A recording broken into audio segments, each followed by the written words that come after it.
Okay, everyone, I want to welcome everyone. My name is Ebony Desai. I'm actually a pharmacist by profession, and I'm very interested in holistic inner science, and that's why we're here today. Let me introduce today's holistic science expert, Swami Deepak Anandji. Swami Deepak Anandji has a bachelor's degree in electrical engineering. He has several years of experience working in cement and petrochemical industry. From the early childhood, he had an inclination to be a celibate. He received self-realization through the grace of self-realized holistic scientist Sri A. M. Patel in 1983. Since then, he has pursued his dream to work selflessly to spread the message of holistic science for the upliftment of the entire humankind.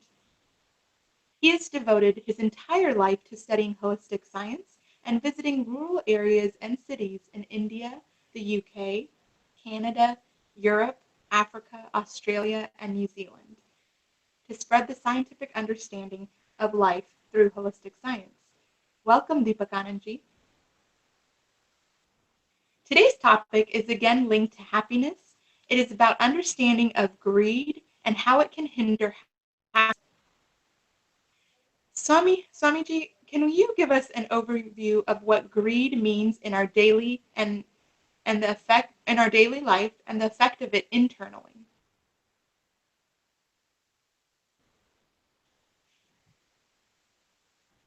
Can you hear me, Swamiji? Yes. Hello, everyone. So the And thanks a lot, Avni, for such an elaborate introduction. Our topic today is greed and how does it hinder our happiness. If we really go into understanding what greed really means, it is a kind of overwhelming desire for more. But then, for what? Definitely, it is not for humility, obliging nature, or straightforwardness. But greed over here we refer to, unfortunately, for prosperity, which finally we have greed for pride and possessiveness also. We want more and more and more. But with respect to these weaknesses, we towards our strength. Our life today is totally driven by greed.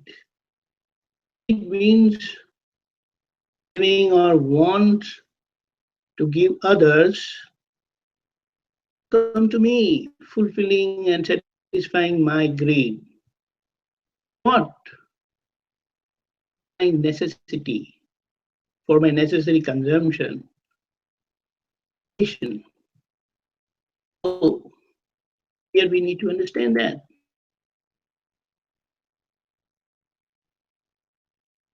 Truly, we are inviting bad elements in the society, like burglars and criminals in the society, and then eventually, who is responsible for that? I'm unable to see my own weakness as greed. So let us see what are the outside effects apart from the society getting bad like this. Let us understand. Greed is truly it is a kind of addiction for acquiring more and more and more. And when it comes to greed, one easily tends to forget one's own self in his relations also. His life totally gets centered and oriented, fulfilling his greed only. One cannot really live a normal and natural, happy life. Inside effects. Because of such inclination towards greed, one cannot live for his own real welfare. One would continuously be hurting himself and others too. He would be the most unhappy person because his focus is only on greed, accomplishing, fulfilling, satisfying his greed. He may believe himself as the smartest person in the world, but this would really have a lasting effect on his happiness? No. It will affect his happiness now and in future also. So inside is also bad, outside is also bad. So it is really not helping me anyway. Now, as it is revealed by holistic inner science, of the four inner weaknesses of anger, pride, possessiveness, and greed, it is the greed that enters first within us, and it is the greed that is last one to exit.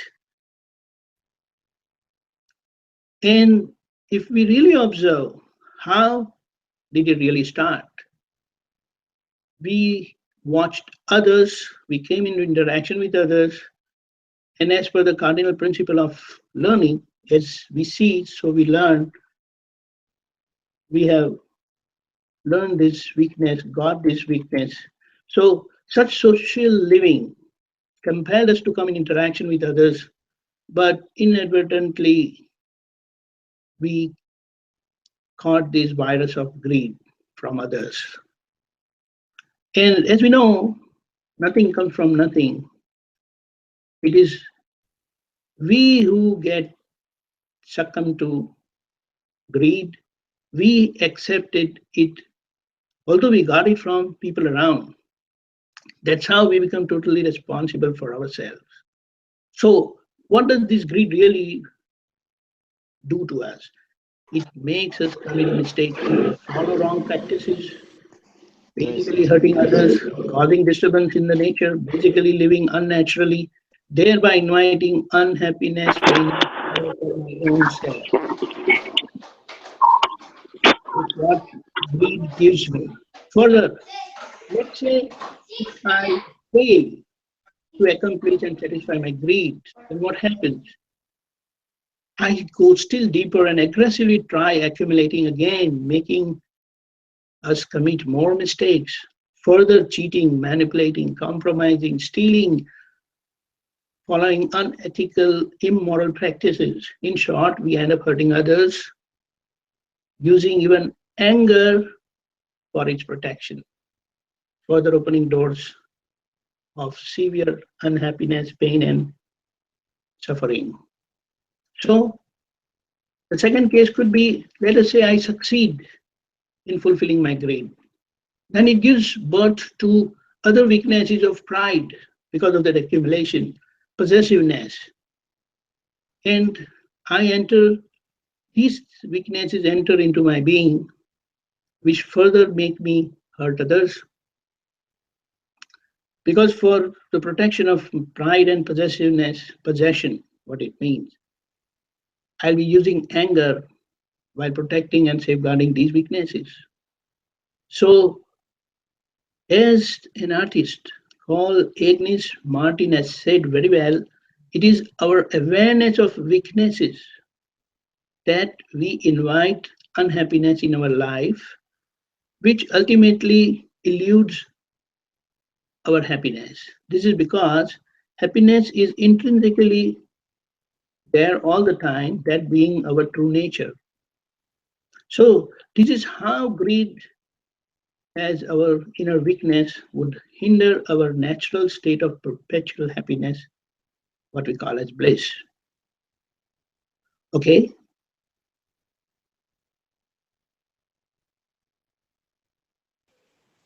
Yes, thank you so much, Ranamji. I love how you tied the four elements of anger, pride, possessiveness, as well as greed, and you asked us, to really consider the place of greed within these four. Um, Now, if we think about our day-to-day life, there's always room for some greed for your happiness. So what should we do according to holistic science so that greed doesn't overshadow our needs, our basic needs in everyday life?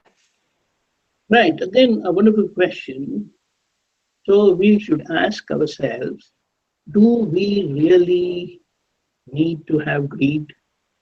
Can't we survive without greed? Of course, yes. And what if we already have greed? Both ways. Is it necessary to have greed, or what if you have this weakness, how to handle that? So we will try to understand. In principle, it is nature's responsibility to provide every living being whatever their needs are for their survival and growth. Therefore, humans, as the most evolved being on this earth, it has to provide everything they need. When nature supports every other being, why not humans? So there is no need to have greed for anything in principle. But there are very mean and cunning people in the world who, to satisfy their greed, what do? They spread the web of trap by inciting fear of insecurity within us, making us run after accumulating. And thus this is how they quench their thirst of fulfilling their greed. This is how we have seen people, they make us live like that. So in this regard, how can we experience nature working within ourselves? Plant, animal, creatures remain totally dependent on the nature for their survival, but humans don't. They never carry anything with them. They don't have bags, they don't have anything else. But we humans are totally against the nature. We live against the nature because we feel we are independent and we can do everything ourselves, probably even better than the nature. So it's like, however, we may feel and believe that we do and we can do, it is always nature that is doing everything because everything truly just happens in the nature, and definitely it is not out of our doing. So we are unable to do anything independently, yet falsely we take pride of doing everything, claiming doership of what is happening naturally. So that's how I go into or get trapped in the greed. So what is the solution to come out of greed if I already have? When we know that the nature is working so bountifully, fulfilling the needs of every other living being, but except for these humans, yeah, big question mark. So, excuse me, there is something coming. So we must understand that. So for that, to get rid of the greed factor within us, to overcome that weakness within us, we can pray, oh God, please give me an infinite inner strength, not to hurt any living being through my mind, speech, and actions. At the same time, we can even have prayer like, oh God, please give me an infinite inner strength, not to desire for any temporary perishable thing in this world except for my self experience, who I am. With these two prayers, we don't know, knowingly or unknowingly, we would easily free ourselves from greed because it would highlight my mistake of greed, which I'm crossing the limits of the nature. I'm causing a lot of disturbance in the nature because of my greed factor. And with this prayer, it will help me come out of it. Because I will know my mistake, I will correct my mistake, and I resolve and driven away by greed. Okay? Thank you, Swamiji. I really appreciate how you showed us that if we are seeing our inner weakness of greed, how we can overcome that. So thank you for that. Now, my next question is there such a thing between good greed and bad greed? And what is the harm of, of the greed? Right. Greed on its face value, having overwhelming desire for more, more, and more. But it could be positive in the sense it could be doing good also. So if I have greed for better understanding and more knowledge, then it is positive. It is more fruitful, it is more helpful for me because then I'm after understanding better, knowing better, which will always give me satisfaction of right understanding, will not help me do anything wrong. But whereas greed for prosperity, wealth, pride, and possession, I would consider as bad because that would lead me to hurt others, and in turn, because with that disturbance into the nature would give me back and I would be hurt again. So that I would not consider as a good life business. Thank you. So the Okay? evaluation is really within us. If we're desiring something for ourselves versus if we're desiring something positive for others, would you say that would be a good summary? Please come again. Uh, So I'm saying, would you say it'd be a good summary to say that greed, when you're desiring for oneself, would be considered bad, whereas when you're desiring for others or positiveness for others, then that would be considered the good greed? yes, because with right understanding, I would be living my life with humility and obliging nature. I would be helping others. I would be taking care of others. And if I have respect, that would definitely be good for me and good for the society. Thank you, Swamiji. We're going to go ahead and open it up to the audience now. It looks like our first question is from Dr. Vinod Bansal. Okay. Swamiji, thanks for that very illuminating talk. So, one of the questions that is arising in my mind as I'm listening to you is that any circumstance that is arising in my uh, surroundings, it is giving me some happiness or unhappiness. That is at the most basic level. So, is the greed arising as a reaction to this happiness and unhappiness? And how do I that linkage is not very clear as to what is the line between my needs and when does it go into greed. And so if you can tie that liking and disliking to this greed, that will be helpful. Very good. Wonderful question. How can we draw the line of clear demarcation, whether it is my need or the greed that is working? Now, truly speaking, we work normally. Most of them are, or many of them are professionals, or they are working and they really get enough. But then when we see others better than us, then we start comparing ourselves. Oh, that person is having much more than me. He is having a better car than me. He's having a bigger house than me. He has more amenities than me. Now, I truly really don't need those amenities or a bigger car or a bigger house. I'm happy with what I'm having. But when I see others, this factor of kind of jealousy arises, and then I start working on it because there my pride is getting hurt, my possessiveness is getting hurt one way or the other. And now to fulfill that, I go for more.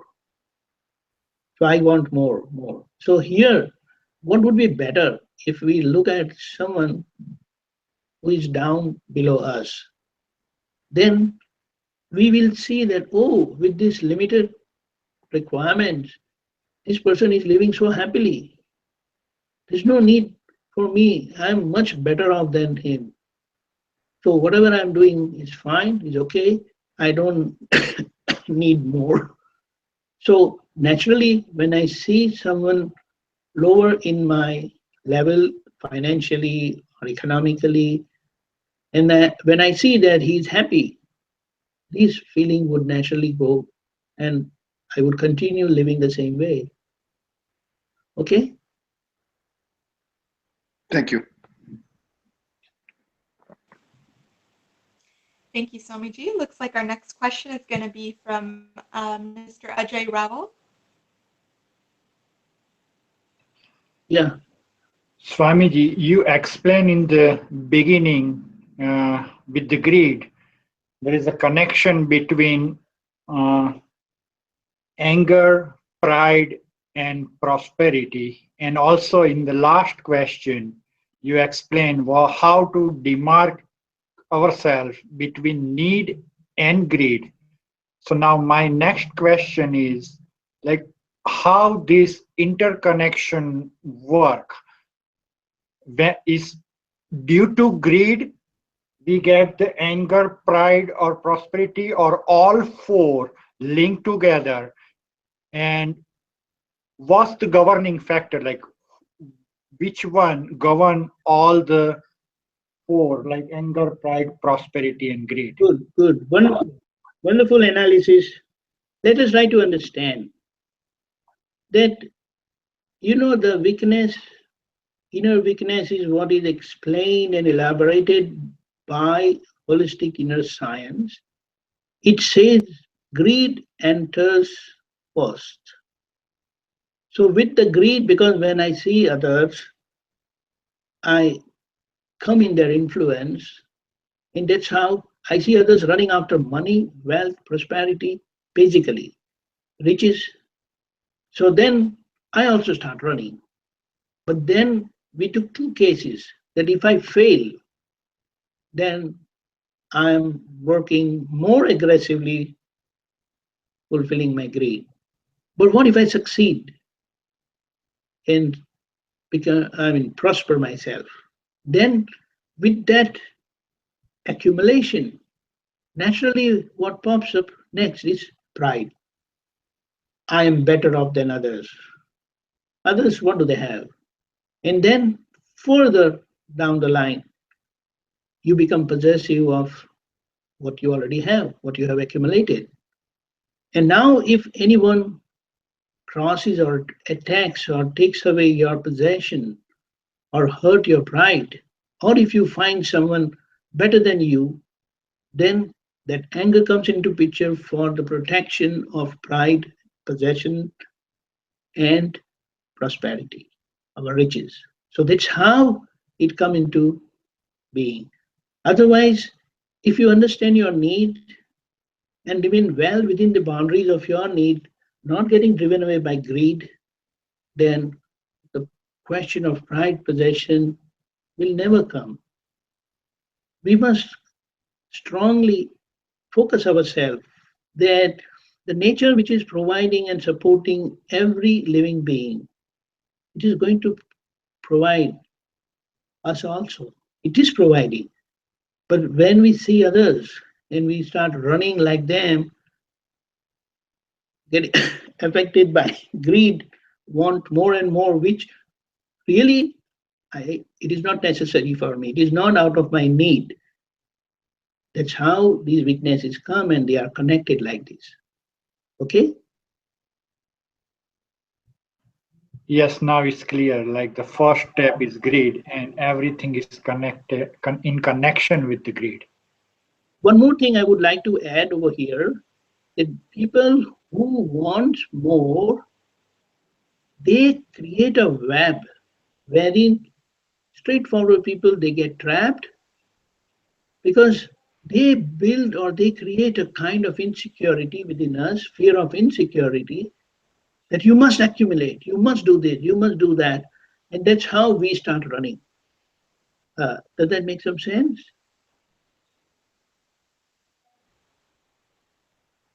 Yes, yes, it is.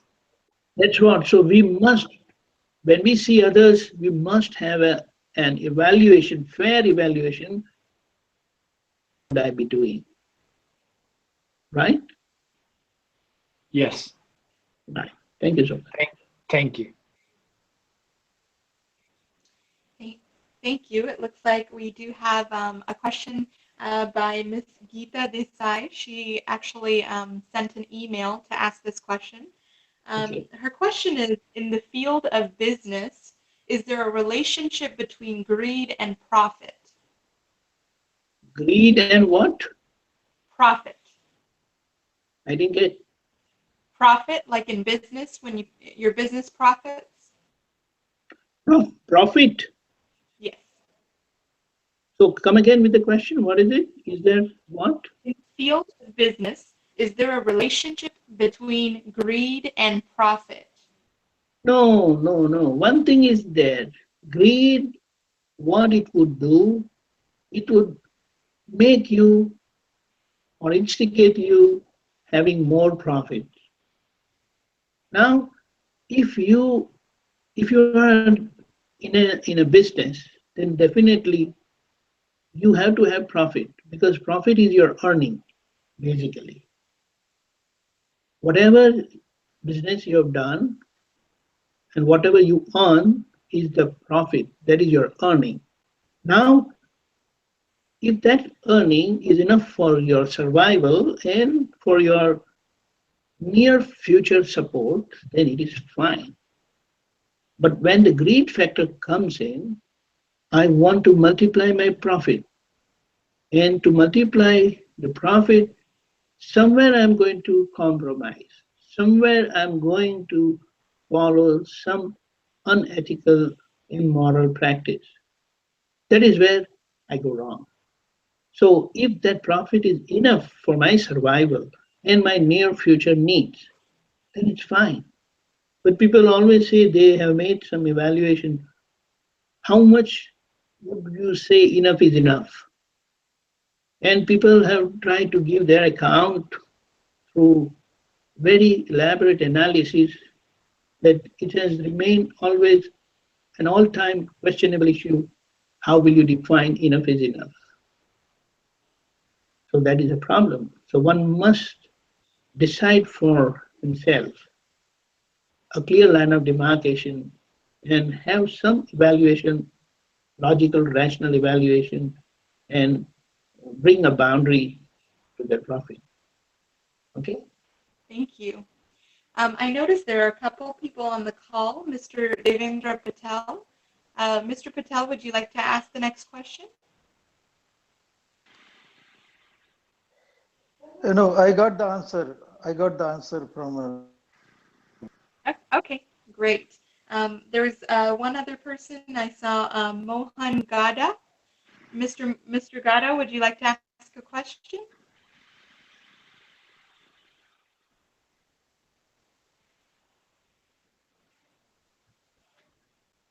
Okay, I'm going to move on to Mr. Rajnikant Patel. Thank you. Good morning. This is Rajnikant Patel from Allentown, Pennsylvania. I'm a retired executive from Westinghouse Electric Company, and I'm now in my pastime. I write children books. This was, Deepakananji, a very good topic, and you have given us very good insight into this greed, but it is a very, very vast subject. And first thing, my observation is greed starts when we are young, and especially in today's world, our children have so many toys, but still they don't want to share with anybody. So that's, I think, am I right? That's a greed starts from there. And how is it? What can we do to make sure that this doesn't happen? See, first thing is that to give toys to the kids itself is, I feel, and even the holistic inner science perspective, if we try to understand, then we are inherently happy because of our very nature, because of the presence of the divine spirit within us, which is intrinsically blissful in nature. But we provide toys to the kids, and there being no true happiness in the toys, so they end up asking for more, more, more. The reason, whatever toy you give to the kids, they play for a while and they are enough with it. They don't acquire happiness playing with the toy. So now they want something more, something different. And it's like it stops giving them happiness with the toy. Because if you try to see, then this toy is not the real, because it is only we are making the child believe that there is happiness and fun in playing with toys. So number one, as you uh, give these toys to the kids, what happens? There is a natural tendency of possessiveness, and they start possessing. It is mine. I don't give it to anyone else. And that is where we, as parents, elders, grandparents, we must intervene and try to teach them. The reason is, again, the way we catch this virus of greed from others, they catch this virus of possessiveness from others. They see other kids not sharing their toys, so here they also learn not to share their toys. That's how they become possessive. But we have to teach them that if you give, you get. If you don't give, you don't get. So that's how we must tame and nurture their minds to change their belief from not giving to give so that they can get. Okay? Okay, yeah, thank you. That's a good lessons for the parents. Other question I have, greed, uh, the bad greed I'm talking about, Yeah. must have some effect on the body. I mean, can you see Must have what? if What? Come will have again? some effect on the body, health, effect on the health, Yeah, yeah, body as well as internal. So can you expound on that, please? true, true, very true, very true. The reason when I'm infected with greed, then my life would be totally driven by greed. I will not be able to focus with a balance on my health, on my being, what time I need to give to my family, to myself, because I'm totally focused on fulfilling my greed only. My life gets oriented in fulfilling my greed. And that's how, first of all, physically, I lose my health. Then mentally, I lose my health because I'm totally focused on fulfilling my greed only. Then definitely it will attack my and affect my emotions, my social living, because I won't be caring. This is greed is like a kind of addiction. I don't believe in taking care of my relations, of myself. That is where it creates problem in my social life also. And then definitely forget about the spiritual health or spiritual part of my life. So that's how overall it affects my life, my health, and my living. Okay? Okay, thank you very much. Yeah, we have to be very careful. Another question I have, in Yeah. our everyday life, there are numerous situations we go through, and invariably, there's always a greed part possibly comes into the picture. So, how can we be alert, and what can we do to reduce our greed? I think it's not possible to eliminate right away, but if we start The reducing.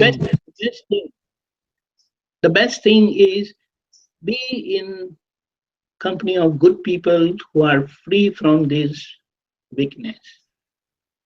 Then naturally you will catch that health from that person and you would be able to live easily without greed. So to be in a company of good people who are free from such inner weaknesses is very important for us to free ourselves from greed. In fact, to that matter, whatever weaknesses we have, if you find someone who is free from those weaknesses, it will really help you overcome your weakness by being in the company of that person. Yeah, That's again the cardinal principle of learning, as you see, so you learn. So we must be in company of people who are better than us. That's how we will learn. Easily, effortlessly, that's the benefit. And that's the easiest way to overcome our weaknesses. That is very good. But now let's take an example of our when we are working.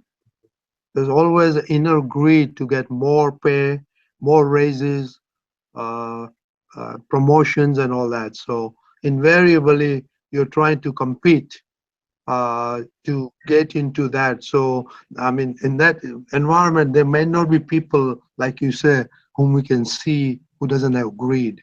So in that case, the greed will overcome. We're trying to move forward. That's right.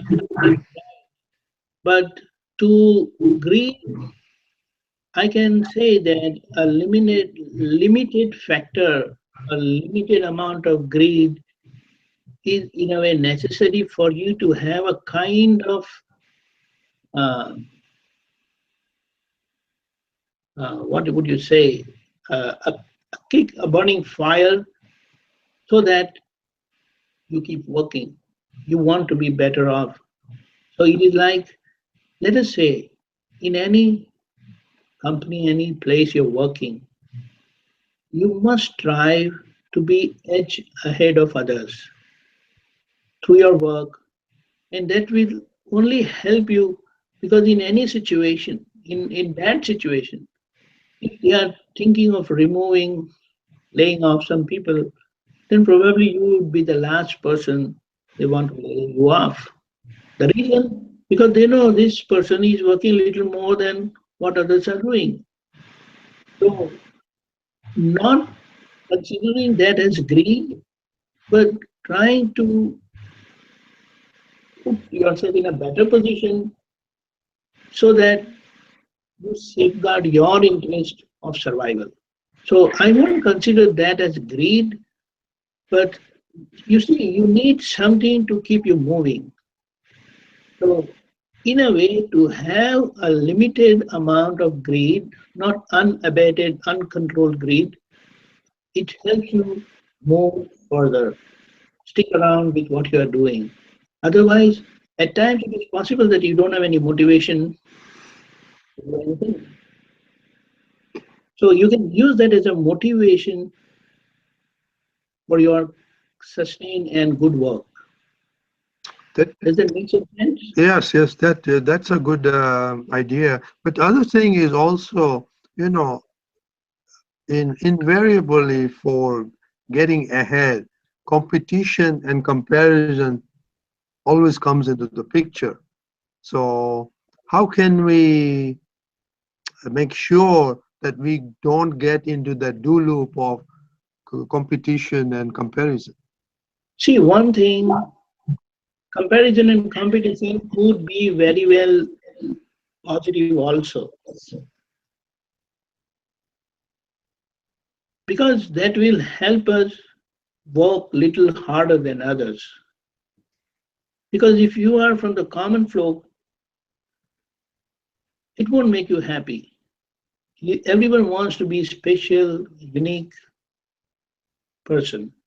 And for that, certain level of competition and comparison is always better. But you can always do it in a positive way, which can also happen negative way.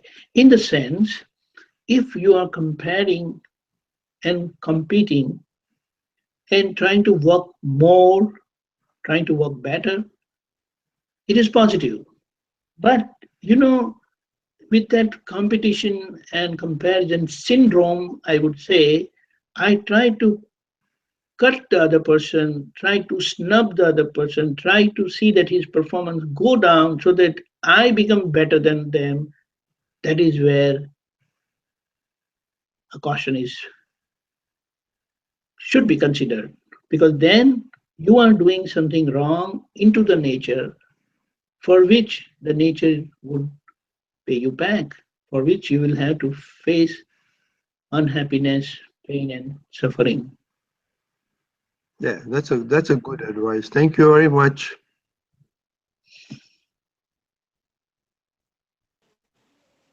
Thank you, Swamiji.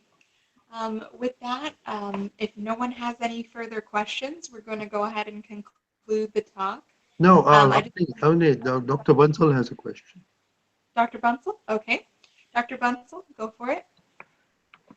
So I was asking you earlier about the connection between greed and happiness and unhappiness. So what I'm thinking is that basically I'm seeking happiness or unhappiness, and most of the time I am either thinking about my past unhappiness or happiness, and or I am thinking about my future happiness. So is greed the principal reason why I am not able to stay in the present, but I am in the future? I'm thinking about future happiness and trying to get more. Uh, is that the main reason for our not being able to stay in the present? That is one of the reason. That is one of the reason. But just thinking about future, we tend to fail to perform in the present. But then the greed factor works very much negatively. It grossly damages our present, and with the poor results in the future, that's how it is going to damage our future also. So what we need is have a balance so that if you are good now, then your future will be good. But when we say greed factor grossly damages your present also, because you won't remain in the positivity part.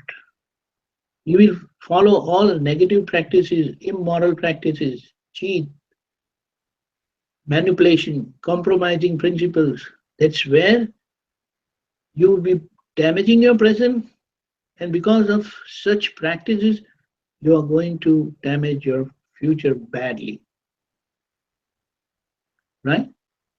Thank you.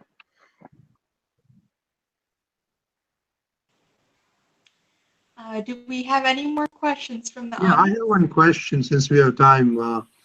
Earlier you said we should try to get a boundary on what your needs are, but in this today's modern world, it's very difficult to find what is enough is enough. So it might make us try to accumulate because you don't know what is enough is enough. So you want to comment on that? That's true. That's true. So that is where again I would say that we should be looking for a company who is really satisfied and with right understanding, of course.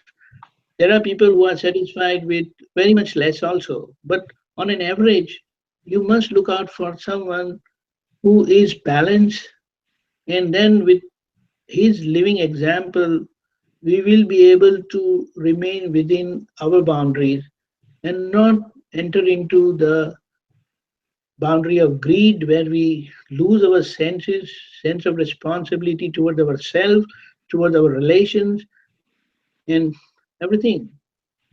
So again, the company becomes very important and a vital factor as a role model for ourselves so that we know how well we can live for ourselves. Thank you. One more question. If about the holistic scientist, you know, Okay. what I hear or what I've read about him, he was a very simple person, and he achieved all the knowledge, and he was able to live happily. So, can you expound on that simplicity of his? One thing is very clear, he was never under influence of anybody in the world.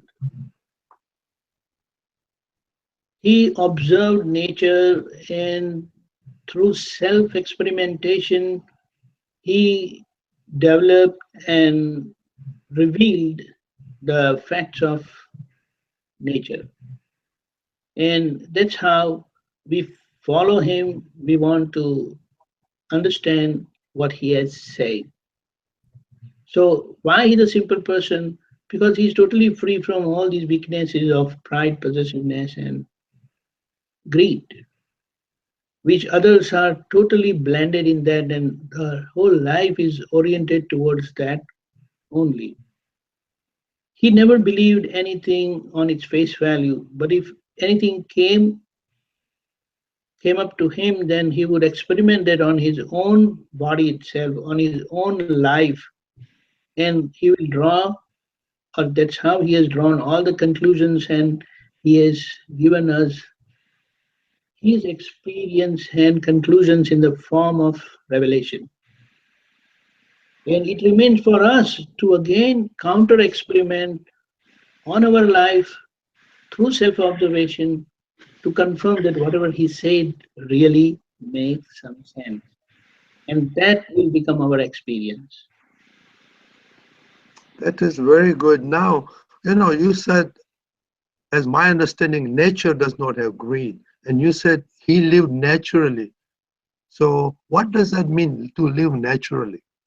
Living naturally means at any moment of time, in any situation, you will experience bliss, peace, and happiness within yourself without any external means support. You will feel that inner happiness and peace, which is very important. And on the other hand, in the worst of the life condition, your happiness and peace don't go. Any physical problem, any mental problem, any social problem, you remain with peace and inner balance through right understanding. That is what that proves that you are living with correctly. So that's how living naturally means in nature, none of the beings create any disturbance in the nature. It is only humans who cause a lot of disturbance, and that is the reason what we see the nature today, we feel that it's not normal. Extreme weather conditions, floods, earthquakes, tsunamis, droughts, which is not natural, but it is the result of the living of humans only. The other living beings, they don't create any disturbance in the nature. So living unnaturally will make me unhappy and painful first today now, and definitely others would get affected by me, and in turn I would face the consequences of such unnatural living. Okay. Yes, yes. That makes a really good sense. And, you expounded on a lot of information, and this has been really good uh, to understand greed. Thank you. Thank you so much, Swamiji. And with that, we're going to go ahead and end our talk. Just to give a summary, Swamiji explained greed in various aspects. We started by defining greed as the addiction for acquiring and accumulating beyond our needs. We talked about what greed leads to and how it harms us internally. We talked about the difference between good and bad greed, as defined by if the greed is benefiting us versus if the greed is benefiting others. We talked about how to overcome greed, and greed in the workplace through promotions and wealth, as well as parenting, how to teach our kids to share. So definitely covered quite a bit of topics here, and we're very, very fortunate to have Swamiji here. So thank you so much, Swamiji, for enlightening us. Additional information about holistic science can be found on our website, www.hscrf.org. And our next talk show will be held on July the 16th. That's the third Sunday. And it's going to be same time, 11 a.m. Eastern Standard Time or 10 a.m. Central Standard Time. Thank you, everyone, for joining our call today, and we wish you well.